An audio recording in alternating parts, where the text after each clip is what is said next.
Chapter છે સમિતિ. સમિતિનો meaning શું થાય? કોઈ પણ એક આકૃતિ હોય, બરાબર છે, એ આકૃતિની અંદર સમિતિની રેખા હોય. હવે આ સમિતિની રેખા શું કહે છે? એ આકૃતિની અંદર એ સમિતિની રેખા એવી જગ્યાએ મૂકવામાં આવે કે જ્યાંથી તમે સમિતિની રેખાથી જે બે ભાગ પડ્યા હોય એ બંને ભાગ કેવા હોય? સાવ સરખા દેખાતા હોય. એટલે બીજા શબ્દોમાં આપણે કહીએ તો આપણે આરીસાની સામે કોઈ પણ આકાર મૂકીએ તો એ આકાર જેવો હોય એવો ને એવો દેખાય. તો સમિતિની રેખા જે છે એ અરીસા જેવું કામ કરે છે, બરાબર છે. અહીંયા મેં આવો ચોરસ દોરેલો છે, તો આ ચોરસની અંદર હું અહીંયા સમિતિની રેખા દોરું તો એનો મિનિંગ શું થાય? આ બાજુનો આકાર જેવો છે એવો જ એટલા જ માપનો સેમ ટુ સેમ આકાર આ બાજુનો હોય. અરીસામાં પણ એમ જ હોય. અરીસો અહીંયા હોય, હું આ બાજુ આવી આકાર મૂકું તો સામેની બાજુ મને આવો આકાર જ દેખાય, બરાબર છે. તો આ સમિતિની રેખાનો મિનિંગ આવો થાય છે, બરાબર છે. તો અહીંયા પહેલા પ્રશ્નમાં તમને કીધું છે કે સમબાજુ ત્રિકોણની સમિતિની રેખા કેટલી હોય? 3 હોય. શું કામ? કારણ કે સમબાજુ ત્રિકોણની 3 બાજુઓ સરખી જ છે. એના તમે ગમે તે બાજુથી ભાગ પાડશો એટલે બધી બાજુઓ સરખી જ દેખાશે, એટલે તેને 3 સમિતિની રેખા હોય. ચોરસ છે તો ચોરસની પણ 4 બાજુ સરખી, એટલે 4 સમિતિની રેખા. નિયમિત ષટકોણ, ષટકોણમાં કેટલી બાજુ હોય? 6. કેવી કીધી છે? નિયમિત કીધું છે. અહીંયા બધામાં તમને નિયમિત કીધું છે, એનો મિનિંગ એવો કે બધાની બધી બાજુઓ કેવી છે? સરખી. તો ષટકોણ હશે તો 6 સમિતિની રેખા, પંચકોણ હશે તો 5 સમિતિની રેખા, અને અષ્ટકોણ હશે તો 8 સમિતિની રેખા, બરાબર. વર્તુળની સમિતિની રેખા કેટલી હોય? અસંખ્ય હોય. શું કામ? હવે જુઓ, અહીંયા જે વર્તુળ મેં દોર્યું છે, બરાબર. હવે આ વર્તુળ છે એ આખું સરખું જોવાનું. આ વર્તુળને હું આવી રીતે સમિતિ દોરું કે અહીંથી આમ સમિતિ દોરું કે આમ દોરું, આમ દોરું, આમ દોરું, ગમે એ બાજુથી તમે વર્તુળની સમિતિની રેખા દોરશો, વર્તુળનો ઉપરનો ભાગ, નીચેનો ભાગ, સાઈડનો ભાગ, બીજી સાઈડનો ભાગ, બંને કેવા આવવાના છે? સામસામે સરખા જ આવવાના છે. એટલા માટે વર્તુળની સમિતિની કેટલી રેખાઓ હોય? અસંખ્ય રેખાઓ હોય. એના પછી છે ટેનિસ બોલની સમિતિની કેટલી રેખા હોય? તો ટેનિસ બોલ એટલે વર્તુળ જ થયું, તો એની સમિતિની રેખા પણ અસંખ્ય. એના પછી લંબચોરસની સમિતિની રેખા કેટલી હોય? 2. શું કામ? જુઓ, સમબાજુ ત્રિકોણની 3 બાજુ સરખી તો 3 સમિતિની રેખા, ચોરસની 4 બાજુ સરખી તો 4 સમિતિની રેખા. તો એવી રીતના લંબચોરસની ટોટલ કેટલી બાજુ હોય? 4. એ 4 ટોટલ બાજુઓમાંથી લંબચોરસની સરખી બાજુ કેટલી હોય? 2 બાજુઓ સરખી હોય. 2 બાજુઓ સરખી હોય તો સમિતિની રેખાઓ પણ 2 થાય. એના પછી છે સમબાજુ ચતુષ્કોણની સમિતિની કેટલી રેખા હોય? તો સમબાજુ ચતુષ્કોણની સમિતિની 2 રેખા હોય, કારણ કે એની સામસામેની બાજુઓ સમાંતર હોય, બરાબર છે. પછી સમલંબ ચતુષ્કોણની સમિતિની કેટલી રેખા હોય? 0, કારણ કે સમલંબ ચતુષ્કોણ છે એની એકેય બાજુઓ સામસામે સરખી હોય નહીં. એમાં ખૂણા બધા 90 અંશના હોય, બાજુઓ એકેય સરખી હોય નહીં, એટલે ત્યાં સમિતિની એકેય રેખાઓ નથી.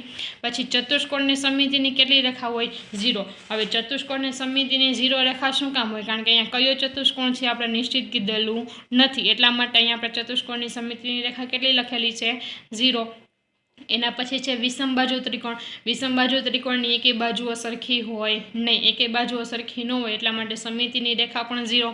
સમદ્વિબાજુ ત્રિકોણ. હવે સમદ્વિબાજુ ત્રિકોણ છે ને સમિતિની રેખા કેટલી હોય? તો ઉપર આપણે જે બધું સમજ્યા હતા એ પ્રમાણે આપણે જોઈએ તો આપણે શું વિચાર આવે કે સમદ્વિબાજુ ત્રિકોણ છે એટલે એની 2 બાજુઓ સરખી હશે. તો 2 બાજુઓ સરખી હોય તો એ ત્રિકોણની સમિતિની રેખા પણ 2 થવી જોઈએ.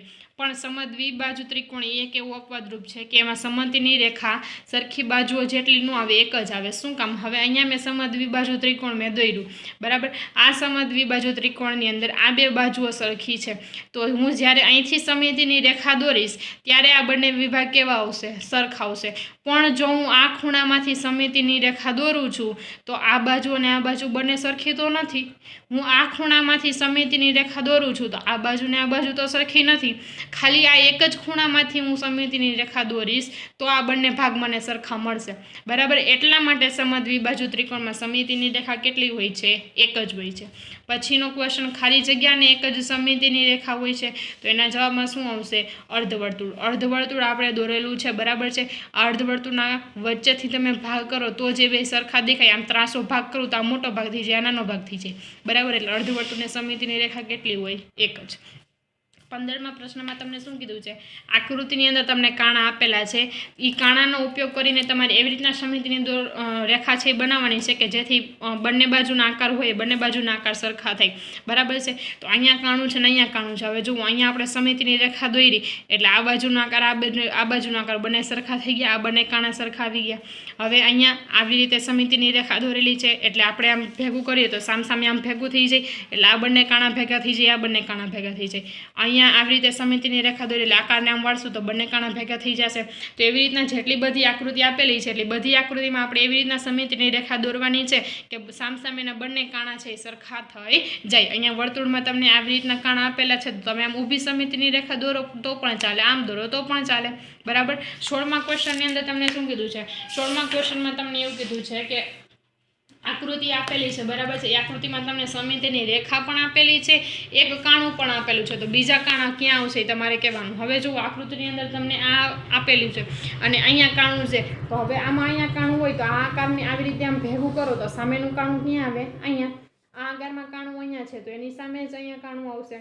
આ આકારમાં અહીંયા કાણું છે તો આમ વાળો એટલે બીજું કાણું અહીંયા આવશે. અને આ આકારમાં જે તમને એક કાણું અહીંયા આપેલું છે ને એક કાણું અહીંયા આપેલું છે તો બીજું કાણું આની બાજુમાં અને આનું બીજું કાણું આની બાજુમાં.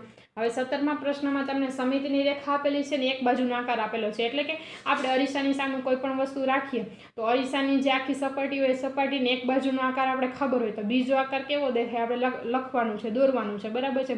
તો અરીસાની સામે તમે કોઈ પણ આકાર મૂકશો તો એ આકારની અંદર એ જે અરીસાની અંદર જે આકાર દેખાશે એમાં જેવો આકાર આપણે સામે મૂક્યો છે એવો જ સેમ ટુ સેમ સામેની બાજુ દેખાશે.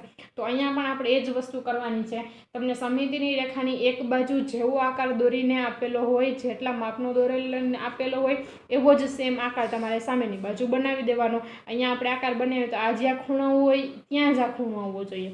આમાં પણ જ્યાં ખૂણો અહીંયા છે ત્યાં જ આવી રીતના જેવો આકાર નીચે આપેલો હોય, જેવો આકાર ઉપર આપેલો છે એવો જ સેમ ટુ સેમ નીચે દોરવાનો છે. બરાબર. 18મા પ્રશ્નમાં તમને આકૃતિ આપેલી છે. આકૃતિમાં તમારે સમિતિની રેખાઓ દોરવાની છે. બરાબર છે. તો સમિતિની રેખાઓ જુઓ, અહીં પહેલો આકાર છે તો એમાં બે રીતે ભાગ પડે, એક તો આડા ને એક ઊભા. એટલે આપણે દોર્યા બે સમિતિની રેખા અને લખ્યું કે બે સમિતિની રેખા દોરી શકાય. પછીનો આકાર છે તો એમાં આપણે સમિતિની રેખા કેટલી દોરી શકશું? 4. કઈ રીતના? ઊભું અને આડું અને બંને બાજુ ત્રાંસું. આ લંબચોરસ છે, લંબચોરસમાં બે સમિતિની રેખા હોય. ચોરસ છે, ચોરસમાં 4 સમિતિની રેખા હોય. પછી આવો આકાર આપેલો છે તેમાં 3 સમિતિની રેખા આવશે, આમ ત્રાંસું અને વચ્ચેથી સીધું. બરાબર. પછી અહીંયા તમને 3 આપેલું છે, અથવા તો આપણે બીજા શબ્દોમાં એમ કહી શકીએ કે સમબાજુ ત્રિકોણ આપેલો છે તો ત્યાં 3 સમિતિની રેખા આવશે. પછી ફરી પાછું તમને ચોરસ જેવું આપેલું છે પણ એ ચોરસ નથી કારણ કે એની વચ્ચેથી પાછું વર્તુળ પસાર કરેલું છે એટલા માટે ત્યાં 2 સમિતિની રેખા આવશે. પછી ફરી પાછું સમબાજુ ત્રિકોણ જેવો જ આકાર છે તો ત્યાંથી ફરી પાછી આવી રીતના 3 સમિતિની રેખા આવશે.